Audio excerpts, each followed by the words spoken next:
Salut, de retour comme prévu au programme. Aujourd'hui on va voir le psaume 19 et on va le sectionner sur deux parties. Le psaume 19, c'est vraiment un psaume qui nous révèle des choses vraiment magnifiques. Et on va parcourir le psaume 19, une partie du psaume 19 et tirer quelques clés du psaume 19 qui nous révèlent la grandeur et la gloire de Dieu. Et le thème du psaume 19, le thème que j'ai mis à ce psaume, c'est le ciel raconte sa gloire. Le ciel raconte la gloire de Dieu. On connaît le texte dans Romains 1 au verset 20. Les perfections invisibles de Dieu, sa puissance et sa divinité se voient à l'œil nu lorsque l'on considère tout ce que Dieu a fait du commencement jusqu'à la fin. Bien que l'homme ne puisse pas saisir ce que Dieu a fait du commencement jusqu'à la fin.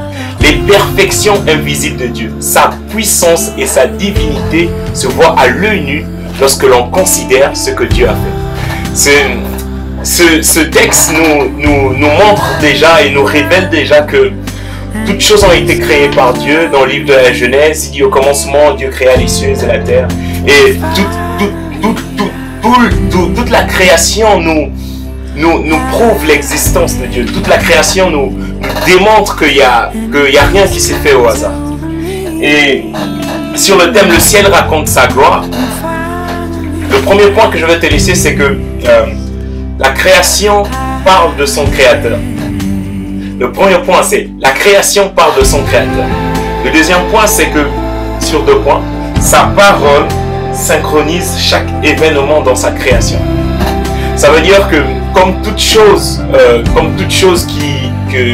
machine ou toute chose qui est créée, il y a besoin de quelque chose derrière, qui automatise ces mouvements, qui automatise son fonctionnement.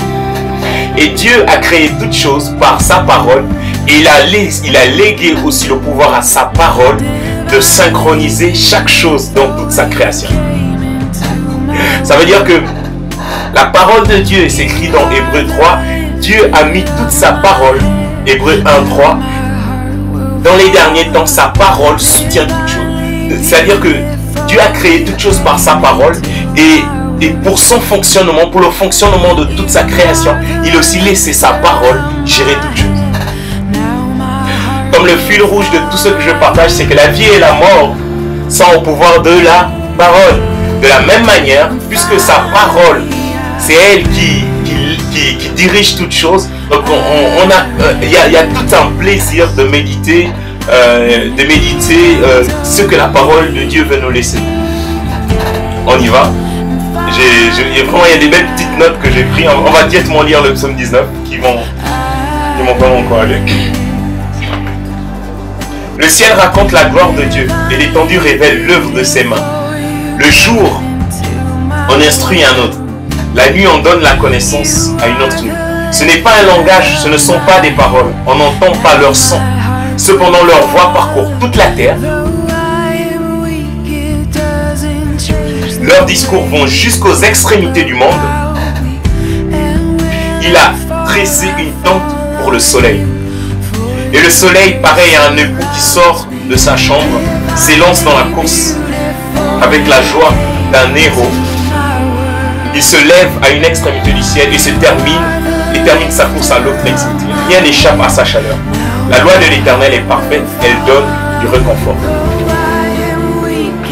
Le premier point, c'est que la création part de son créateur. La création dévoile son créateur. Elle montre la grandeur de son architecte. Le fonctionnement de l'univers nous interpelle qu'il y a une synchronisation, une cohérence dans l'avancement et le changement de chaque chose.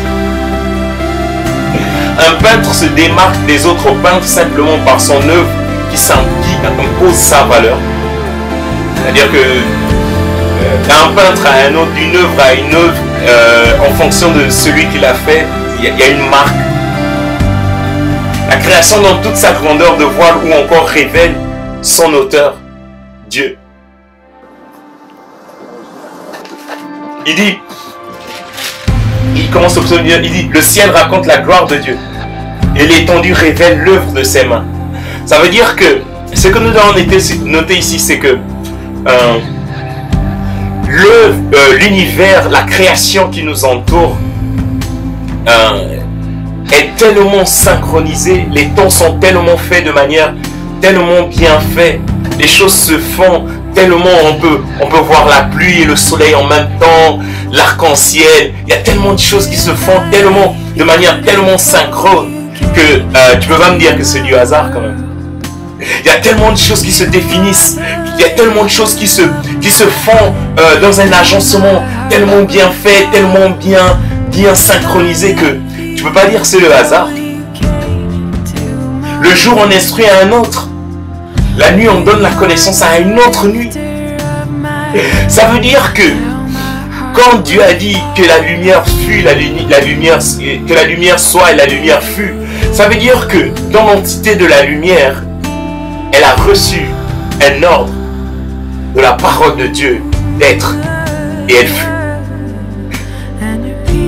Ça veut dire que toute chose que Dieu a créée sur la terre, toute chose que Dieu a fait dans cet univers, régit tout simplement par l'ordre de sa parole.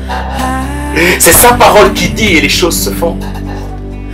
C'est sa parole qui organise et qui synchronise chaque chose. Et l'univers est régi tout simplement par le son d'un ordre de sa parole. Il dit, le jour on instruit à un autre, la nuit on donne la connaissance à une autre nuit. Ce n'est pas un langage, ce ne sont pas des paroles qu'on entend par leur son. Cependant, les voix parcourent toute la terre. Ça veut dire qu'il n'y a rien qui se passe sur la terre sans... Il n'y a rien qui se synchronise dans l'agencement de la création de Dieu sans l'ordre de sa parole.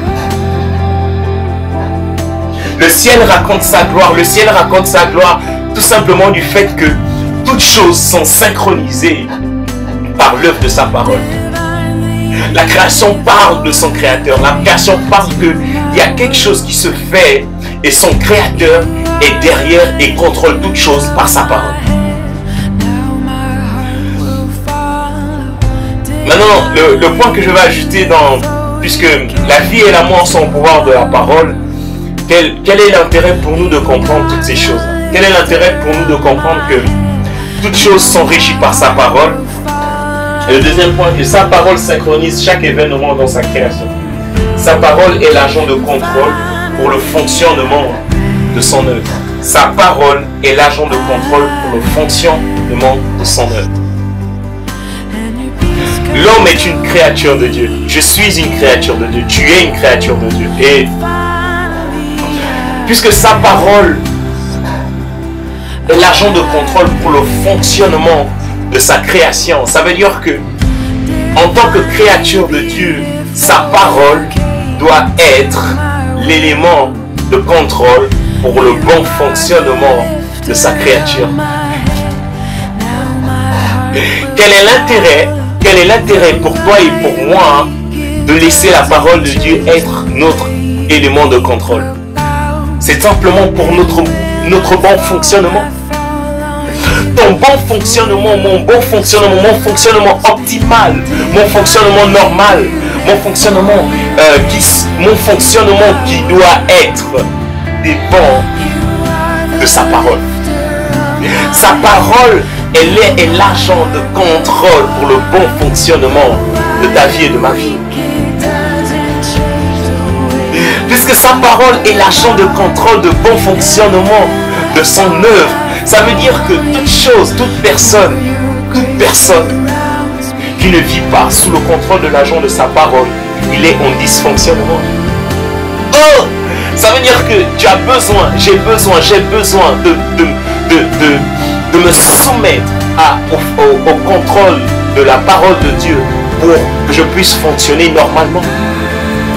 Imaginez-vous que le ciel, imaginez-vous que la pluie, imaginez-vous que la neige, imaginez-vous que toutes ces choses-là ne fonctionnent plus sous l'ordre de la parole de Dieu.